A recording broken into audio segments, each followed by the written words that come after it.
Get my 6! What's up, everybody?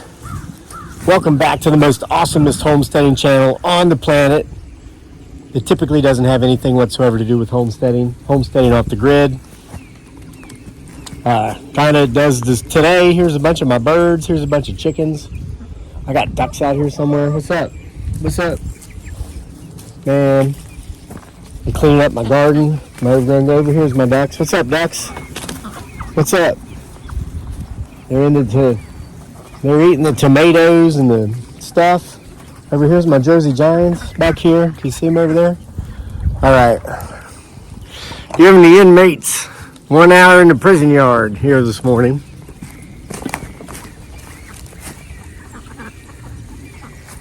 You can hear the hawks up there. That's why I'm out here with them. We only let these birds out if we're able to and have the time to and want to be out here with them. So they get at least an hour to an hour and a half a day, usually 2 or 3 hours. Usually let them out an hour in the morning and the last hour of daylight. But I set up my tripod.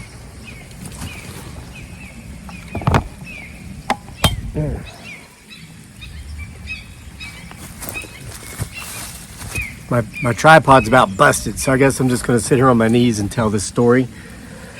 So we're just a few days away from Halloween, and there's nothing creepier than scary stories that are absolutely true.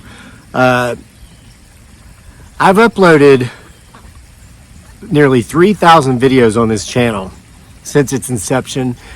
Out of those 3,000 videos, there are 2 that have terrified me, and 1 just became even more terrifying, and I'm going to share the information with you to help you understand why it's more terrifying. First, I want to give a shout out to, I'm kind of multitasking. Folks, I am so busy, but I'm also productive. Listen, there's a difference between being busy and being productive. You can be busy all day running errands, doing stupid stuff, and not produce that which you are supposed to be producing. And so basically, as busy as you've been all day, you've not been productive at all.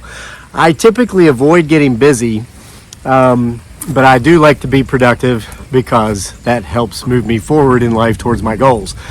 But what I'm doing is I'm shipping out animal chew sticks. I had a bunch of orders on Etsy for chew sticks of pear trees, apple trees.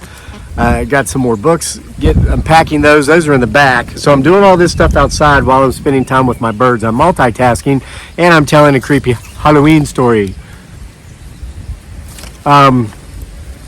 But shout out to Rita down in South Carolina, who recently recommended some books to me from a local author here, one of my neighbors in Albemarle County, Virginia. I actually bought the first of that series. I made it through 70 pages and I put it down.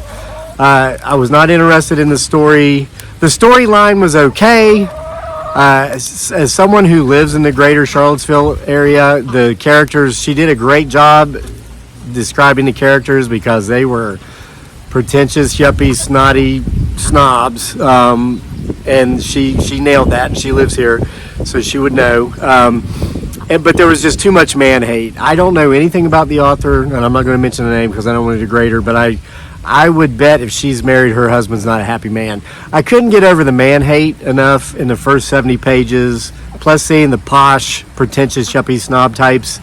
The storyline, I just wasn't that interested in it. But thank you for that book recommendation, and thank you for buying my books, which, frankly, I always love it when I find a best-selling, New York Times best-selling author whom is not as good of a writer as me. Yes, so thank you for bringing another such author to my attention. Now, with all that said, let's get to the creepy stories. So this past weekend, 2 weekends ago, we had a birthday party for my beautiful bride Dearly, aka Giggly Girl. And by the way, that party and this video was sponsored by my folks at Vevor. You know what Vevor did? I told them the party was coming. We needed more seating. Could you help us out with any chairs or maybe storage for party type facilities? They sent us folding chairs and a rack to hold folding chairs and folding tables for parties. So in a way, they in essence sponsored my wife's birthday party, which was a huge success, and they are therefore sponsoring this video. Let me show you these wonderful chairs and the rack they go on along with tables at this point, and then we're getting straight into the stories. Bam! So guys, before we even get to the rack and the chairs, I want to point out that during this birthday party slash camp out, we got to use our Vevor diesel heater for the first time. It goes inside the tent. We actually had this one set up outside the tent with the vent blowing the hot air into the tent, and the exhaust, of course, was outside the tent. Had 1 gallon of diesel in it that lasted a little more than 7 hours. We had it running, and there's still a little bit of fuel left. We had it plugged into an extension cord. It got down to 42 degrees that night, but this heater kept the inside of our Vevor inflatable tent 72 degrees all night. Now, what I like about the rack is, as you can see in our somewhat cluttered, well, I mean, it's organized. We don't have a lot of space, so we make the best use we have with the space available, and that's where the rack itself, which, as you can see, can hold several folding chairs. Shoot, we've got 3 of them in here. We got 3 folding chairs that can actually hold up to 6. Helps us maximize the use of our space. Now, these are not the Vevor chairs. These are chairs we had, but Vevor also sent us these chairs.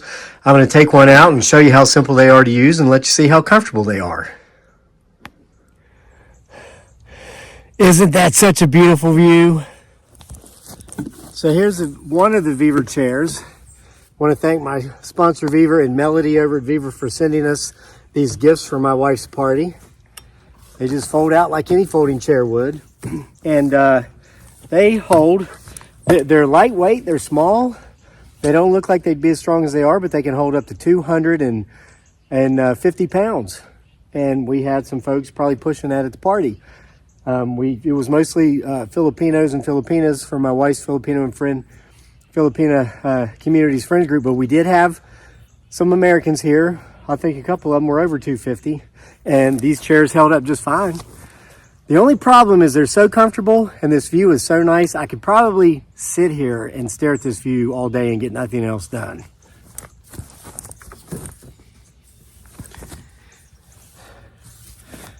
Thank you, Vevor.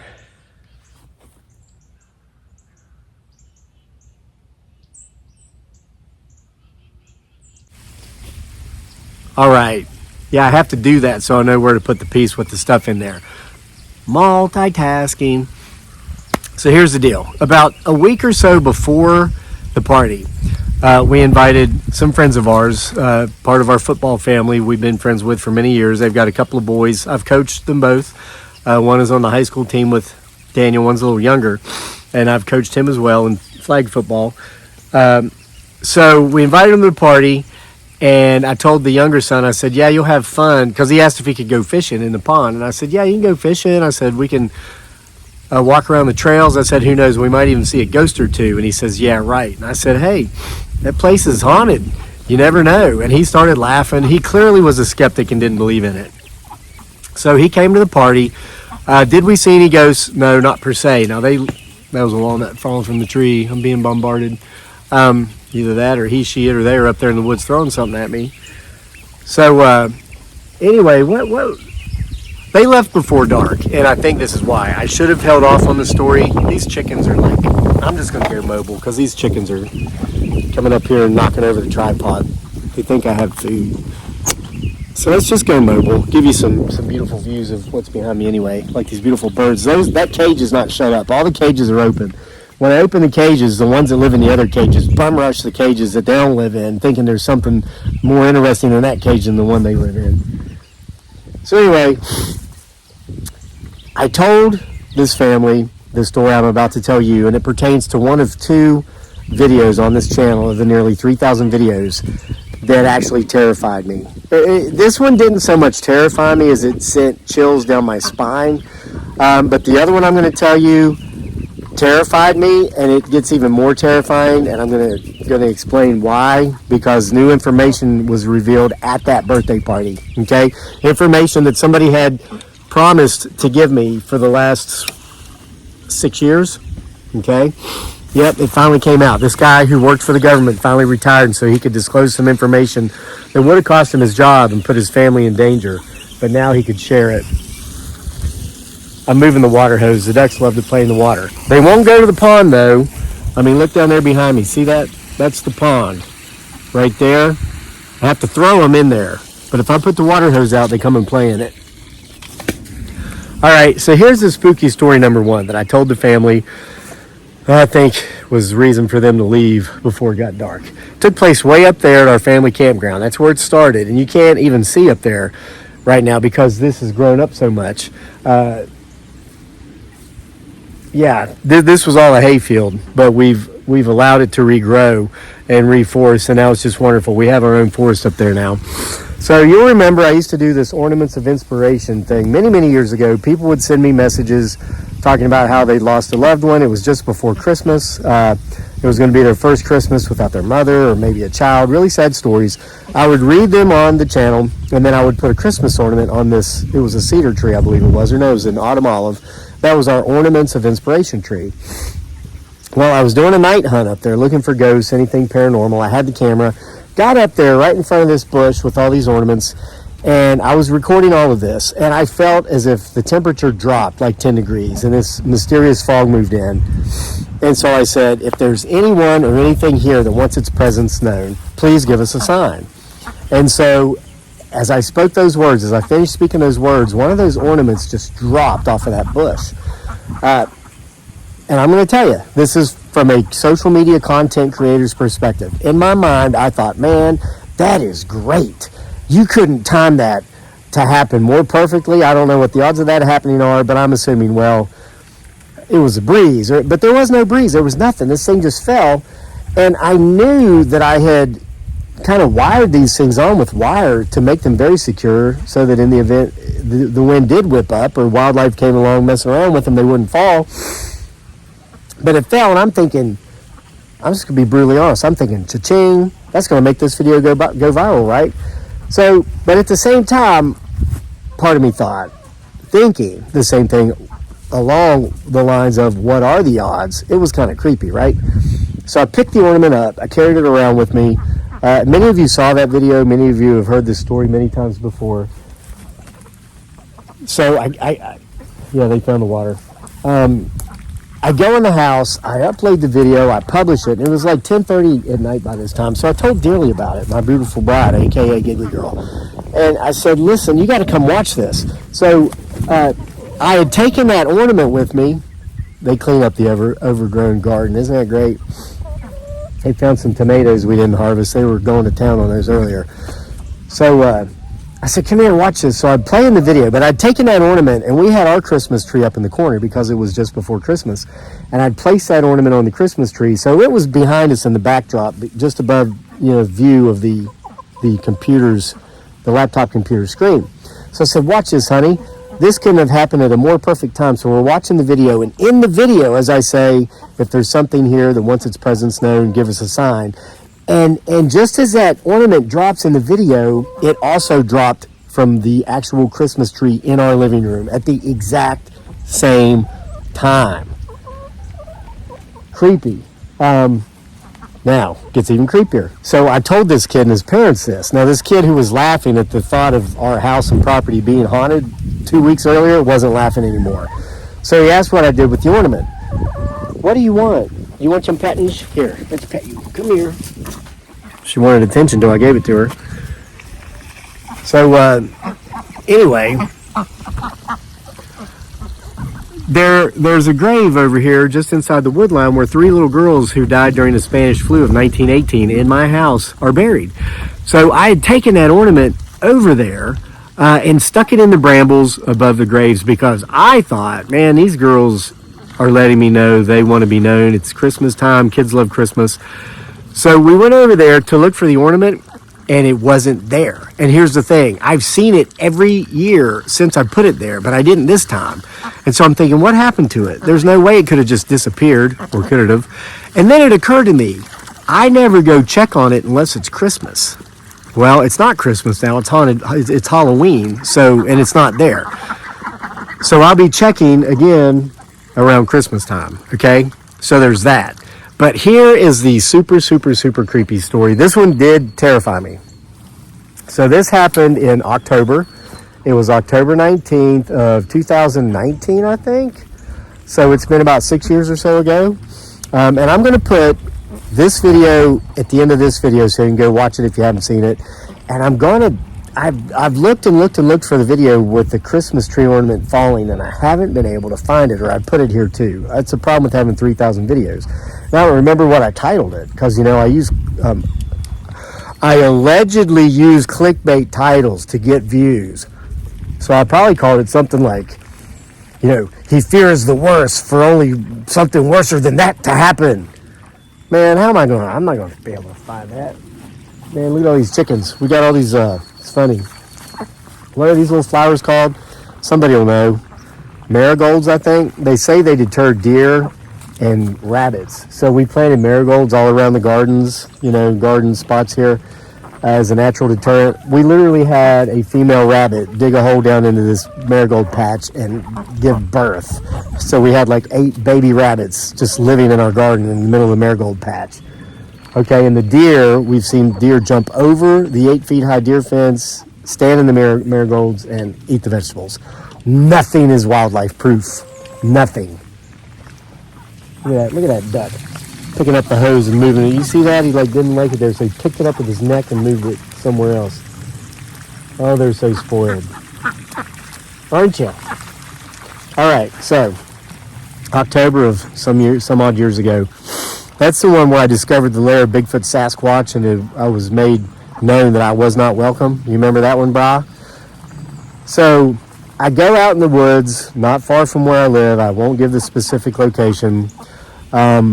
And I make that video. So I come home, I upload it, I publish it. Dearly was in the kitchen, my beautiful bride, aka Good Girl. I gotta say that, because trolls used to they'd lose their crap. That was a trigger. They're like, why don't you just call her my wife? So I'm sorry, didn't mean to scare you. Look at this girl. Looking for more cucumbers and sweet peas, aren't you? We have a bunch. Look. Here's some. There's a cucumber. There's all kinds of peas. Look at these peas. There's still all kinds of... We could get another harvest out of here. Huh? Is that what you're looking for, Birdie? Looking for this? Look, there's what you look like. Look at that. That's you. See that? That's you. Barred rock. See that? All right, so anyway. Hey, look at this pretty girl. Look, you want to see what you look like? Here's what you look like. Look. Look pretty. Okay, so anyway... She's being joined by a friend. So I get home, I upload the video, I publish it. I go into the kitchen with Dearly because the food smelled so good, and so did she. And so I go back 10 minutes later, and I'm like checking comments, responding to comments, and there's all these comments saying, dude, you finally got Bigfoot Sasquatch on video. He, she, it, or they is right there with you at the something mark, 17 minutes and 35 second mark, I think. People always comment that they see something. But the timestamps are always at different places. It's like different people either see things at different times in a video, or they think they see things. Here's Paintbrush. His name's Paintbrush. Hi, Paintbrush. He's a young rooster. I call him Paintbrush because he looks like somebody just did some painting and they forgot to clean the paintbrush off. These are his girls. They're from the same hatch. These 3 hens and that rooster. So wherever they go, he goes. I think he's the same breed as this one, which is a sapphire... Some sort of sapphire. She will lay green eggs. There he goes, up there with his girls. Yep, you stay with him, Paintbrush. I should call her Easel. What do you think? Paintbrush and Easel. And the 2 degenerates that are always with him. Degenerates. Look at her trying to sneak in. This girl's pretty, isn't she? Man, she's beautiful. Hi. So I was like, okay, all these people are seeing something at the same timestamp. I got to check this out. So I went and looked at that video, and I will, knock on artificial hardwood here, do my best to remember to put that video at the end of this. And you don't have to watch the whole video, just me talking about whatever, because I have a tendency to just ramble about whatever, like chickens. But sure enough, down behind me as I'm panning to show the view of the leaves, beautiful leaves in October here in the Blue Ridge Mountains of Virginia, something, and I stopped the camera, and something that was large and walking on 2 feet moved behind a tree. And there's potentially 2 of these things in that video. Okay, so people that know me, people locally who watch my videos, who approach me in public sometimes, 95% of the time, they're very polite, very respectful. They're like, hey, I watch you on the internet. I like your stuff. Keep it up. I'm like, thanks. But this one guy was like, he said he had heard that sometimes Navy SEALs do specific types of training where they will get dropped off in the middle of the woods in strange random locations where you would never expect. They're doing special forces training in the military. And he knew a guy who knew a guy who knew that close to where I live, there was this large forested area where Navy SEALs do training. And he said he was of the belief that was a Navy SEAL in my video, and he was trying to make sure I didn't see him and definitely didn't pick him up on camera because he was afraid he would fail his training. And I thought, well, that's pretty interesting. Thanks for that information. So the following spring, it was during spring flag football season. I'm coaching football with, there's these 4 or 5 guys I always coach football with in the spring. And one of the guys didn't know what it is I did. He kept curious. He wanted to know what I did. So I told him, and he's laughing. And one of the other coaches said, hey, Crazy Lake, show him that one video where you actually caught the Bigfoot Sasquatch. So I show him the video, and he says, I got to ask you a question. And I was like, what's that question? No, this is how it worked. So I showed him the video, and he's like, you definitely caught something that's walking on 2 legs. It looks man-like, but it doesn't look like a man. That's when I told him about the comment the random guy I ran into in public told me about Navy SEAL training. And his eyes got big, and he said, were you close to such and so location? He named it. He named the location, and I said, ordinarily, I would never admit or deny where I was, but yeah, that's like exactly where I was. He said, do you know so-and-so? Turns out I did know so-and-so. So-and-so coached for another team, and I'd coached against this guy for years. And he told me, he says, listen, all I'm going to tell you is this, but you can go talk to him about it for more info if you're interested. He said he is actually in charge of the Navy SEAL training. He's not in the Navy, but he coordinates with them for that training you described. He would know if they were in that area. So it turns out on that day, that guy had a game on a different field. There's like 4 different playing fields where we do this. Same time, different teams. I approached him after the game, and I filled him in on all the info I just gave you. And he's looking at me, and he's smirking. He says, listen, he says, I can try to find out, but I can't really tell you. He says, anything that I do pertaining to any of that stuff, especially special forces, I cannot share with the public. He says, let me see what I can find out. I said, okay. Saw him the following week. He approached me and he says, hey, I just want to let you know, I kind of looked up what you asked me about, and I know the answer. I said, what's the answer? He said, I've got 6 years left until I retire, or 5 years, whatever it was. He says, I will retire with a full pension, full health care benefits, and he says, I've got tons of money saved up. He says, my family and I aren't materialistic, we're not consumeristic, we spend less than we earn, we invest the difference. I'm not going to screw up my situation by running my mouth right now. He says, but the time will come when I can tell you. Well, folks, that time was at my wife's birthday party 2 weeks ago. 2 weeks ago, I found out the truth about that potential Bigfoot Sasquatch video where we may or may not have actually captured him, her, it, or they on camera in the woods very close to my house. Actually hiked to that place from the beginning of that video from my backyard. So he was here and he says, you remember that thing you asked me about all those years ago, that video? You asked me if the Navy SEALs were training in that particular area where you captured something on video that can't be explained. I said, yeah. He says, I'm retired now. I can give you the answer. I said, what's the answer? And he said to me, he told me, he says, I can honestly tell you that the Navy SEALs were not training in that area on the date that you captured something unidentifiable on video. So you may indeed have captured, potentially, a Bigfoot Sasquatch. So folks, that video should be appearing in your screen right now.